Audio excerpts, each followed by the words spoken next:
இன்னைக்கு நம்ம பார்க்க போறது பூச நட்சத்திரம். பூச நட்சத்திரக்காரர்களுக்கு இந்த 2026 இவங்க என்ன செய்யலாம் எல்லாம் தேவையோ அதை உள்ள கொண்டு வரதுக்கான விஷயங்களை மேற்கொள்ளணும். ஸோ தன்னைத்தானே கம்ப்ளீட்டாக ஃபில்டர் பண்ணிக்கணும் இந்த வருடம். ஸோ அப்படியான ஒரு வருடமாக தான் இருக்கும். இந்த பூச நட்சத்திரக்காரர்கள் 2026ல எந்த விஷயத்தை அவாய்ட் பண்ணணும்? ஸோ பூச நட்சத்திரம் இந்த 2026ல் எந்த விஷயங்களை அவாய்ட் பண்ணலாம், இல்லை எந்த விஷயங்கள் செய்யவே கூடாது அப்படின்னு பூச நட்சத்திரக்காரர்களுக்கு இந்த 2026 எந்த விஷயம் நல்ல அதிர்ஷ்டத்தை கொடுக்கும்? ஸோ பூச நட்சத்திரம் இவங்களுக்கு எந்த மாதிரியான விஷயங்கள் அதிர்ஷ்டத்தை கொடுக்கும் அப்படின்னு பார்க்கணும். ரொம்ப அழகா சொன்னீங்க மேம். இந்த 2026 பூச நட்சத்திரக்காரர்களுக்கு எதெல்லாம் அதிர்ஷ்டம் கொடுக்கும் அப்படின்னு சொல்லியிருக்கீங்க. பிரபஞ்சம் இவர்களுக்காக சொல்லக்கூடிய செய்தி என்ன மேம்? ஸோ பூச நட்சத்திரம் இவங்களுக்கான யூனிவர்ஸ் மெசேஜ் என்ன அப்படின்றத பார்க்கும்போது,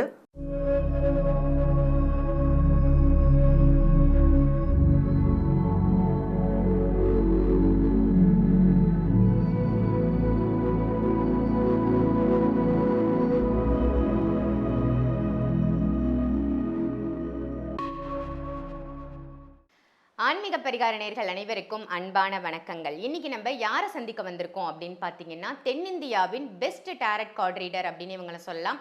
ஸ்பிரிச்சுவல் ஹீலரும் கூட இவங்க. ஆமாங்க, ஜாரா மேடமை தான் சந்திக்க வந்திருக்கோம்.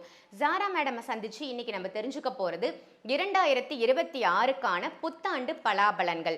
பொதுவாக நம்ம ஒவ்வொரு ராசிக்கும் புத்தாண்டு பலன்கள் பார்ப்போம். இன்னைக்கு நம்ம பார்க்க போகிறது ஒவ்வொரு நட்சத்திரத்துக்குமான புத்தாண்டு பலன்கள். இன்னைக்கு நம்ம பார்க்க போகிறது பூச நட்சத்திரம். இந்த பூச நட்சத்திரத்திற்கு இந்த 2026 புத்தாண்டு பலன்கள் என்ன அப்படிங்கிறத மேம் கிட்ட கேட்டு தெரிஞ்சுக்கலாம். வணக்கம் மேம். இந்த 2026 புத்தாண்டு பலாபலன்கள் தான் நாம் இன்னைக்கு பார்க்க போறோம்.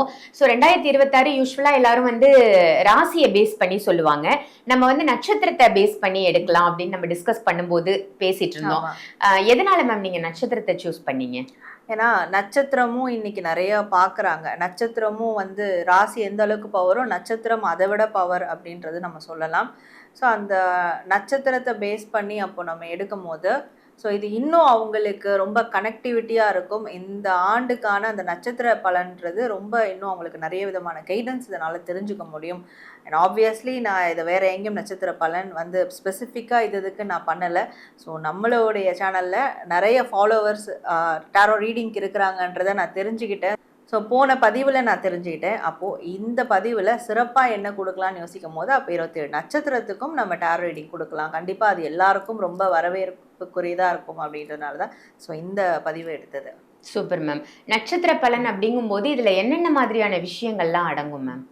ஸோ இதில் என்ன நம்ம பார்க்க போகிறோன்னா, இந்த வருடம் முழுவதும் எந்த விஷயங்களை இந்த நட்சத்திரக்காரர்கள் செய்யணும், எந்த விஷயங்களை செய்யவே கூடாது, அண்ட் இந்த வருடம் எந்த மாதிரியான விஷயங்கள்லாம் இவங்களுக்கு லக்கியாக அமையும், அதிர்ஷ்டமாக அமையும் அப்படின்றதையும், அண்ட் ஓவரால் இந்த பிரபஞ்சம் இந்த நட்சத்திரக்காரர்களுக்கு இந்த வருடம் என்ன மாதிரியான ஒரு வழிகாட்டுதலை கொடுக்க போகிறாங்க அப்படின்றத ஒரு மெசேஜாக நம்ம பார்க்க போகிறோம்.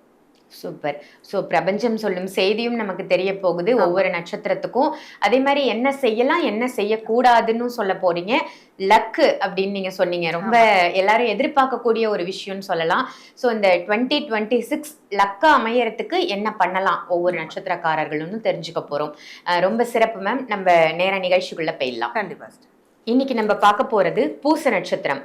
பூச நட்சத்திரக்காரர்களுக்கு இந்த 2026 இவங்க என்ன செய்யலாம் அப்படின்னு சொல்லுங்க மேம். ஸோ பூச நட்சத்திரம் இந்த 2026ஆம் ஆண்டு என்ன செய்யலாம் அப்படின்னு பார்க்கும்போது, கம்ப்ளீட்டாக ஒரு ரீபர்த் எடுக்கக்கூடிய வருடமாக இது இருக்கிறதுனால மறுபிறவி மறு சுழற்சின்னு கூட சொல்லலாம். ஸோ இந்த விஷயங்கள் நடக்கிறதுனால அப்போது இவங்களுக்கு என்னெல்லாம் வேண்டாமோ அதை கம்ப்ளீட்டாக ஒதுக்கிடணும். எதெல்லாம் தேவையோ அதை உள்ளே கொண்டு வரதுக்கான விஷயங்களை மேற்கொள்ளணும்.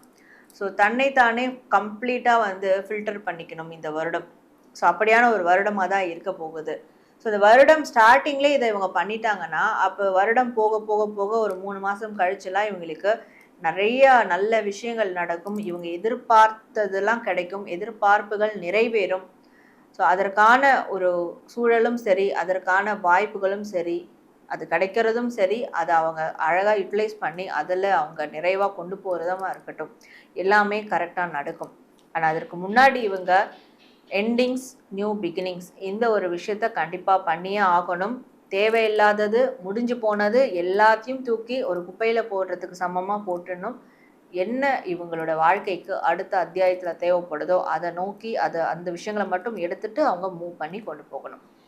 இந்த பூச நட்சத்திரக்காரர்கள் 2026ல் எந்த விஷயத்தை அவாய்ட் பண்ணணும்? ஸோ பூச நட்சத்திரம் இந்த 2026ல் எந்த விஷயங்களை அவாய்ட் பண்ணலாம், இல்லை எந்த விஷயங்கள் செய்யவே கூடாது அப்படின்னு பார்க்கும்போது, அதாவது இது என்னுடைய பணம், நான் நல்லா இருந்தால் போதும், எதாக இருந்தாலும் நான் ப்ராக்டிக்கலாக இருப்பேன், நான் உனக்கு இதை செய்கிறேன்னா எனக்கு என்ன அதில் பெனிஃபிட்ஸ் கிடைக்கும், இந்த மாதிரியான விஷயங்கள்லாம் கண்டிப்பாக அவாய்ட் பண்ணணும். ஏன்னா இது என்ன ஆகும்னா ஒரு கட்டத்துக்கு மேலே நான்ற அகங்காரம் அது ரொம்ப அவங்களுக்கு வந்துடும். ஸோ ஒரு நல்ல விஷயத்தை நோக்கி போயிட்டு இருக்கும் போது கூட இந்த ஒரு ஆட்டிடியூடால் அவங்களுக்கு எல்லாமே பாதிப்புக்குள்ளாக கூட ஆக ஆரம்பிக்கும்.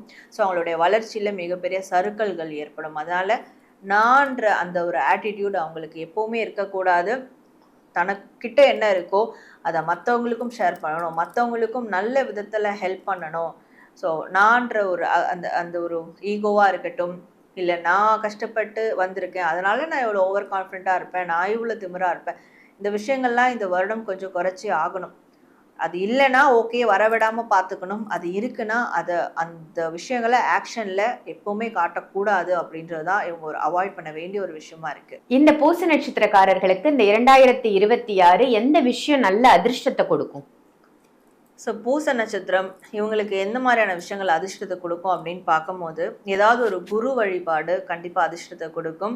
ஸோ அந்த குரு வழிபாடு ஆரம்பிச்சிட்டாங்கனாலே இவங்க நிறைய அவங்களுடைய தனிமைக்கு முக்கியத்துவம் கொடுக்க ஆரம்பிச்சிருவாங்க. எப்போ பார்த்தாலும் ஒரு கூட்டத்தோடையே இருக்கிறது, எப்போ பார்த்தாலும் ஏதாவது ஒரு விஷயத்த செஞ்சுக்கிட்டே இருக்கிறது, கூட்டத்தோடையே எங்கேஜ்டாக இருக்கிறது, இதனாலேயே அவங்களோட லைஃப்பில் எந்த ஒரு முன்னேற்றமும் இல்லாமல் இருந்திருக்கும்.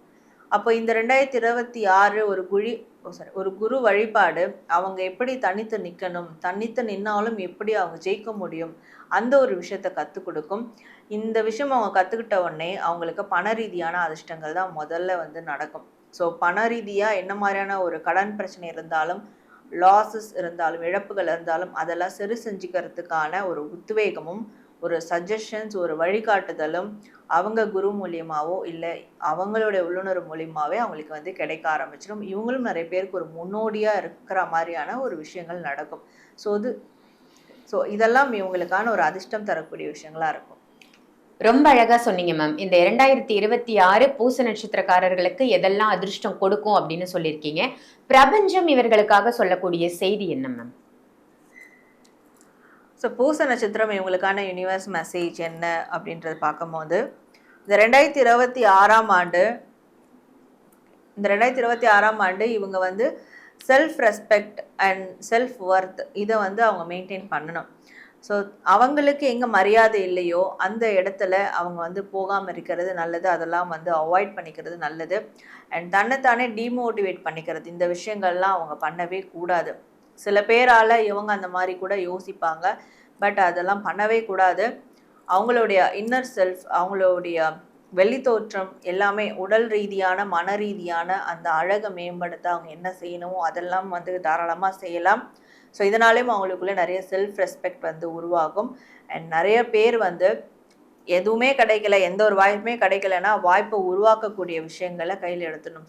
லைக் செல்ஃப் எம்ப்ளாய்மெண்ட் அந்த மாதிரியான விஷயங்களை கையில் எடுத்தாங்கன்னா, அதுவும் கான்ஃபிடண்ட்டாக எடுத்தாங்கன்னா அதை கண்டிப்பாக சக்ஸஸ்ஃபுல்லாக கொண்டு போகிறதுக்கு யூனிவர்ஸ் அவங்களுக்கு முழு சப்போர்ட்ஸும் கொடுக்கும். அப்படின்றது அதுக்கு முக்கியமான ஒரு பங்காக வகிக்கிறது தான் இந்த செல்ஃப் ரெஸ்பெக்ட்ன்ற ஒரு விஷயம்.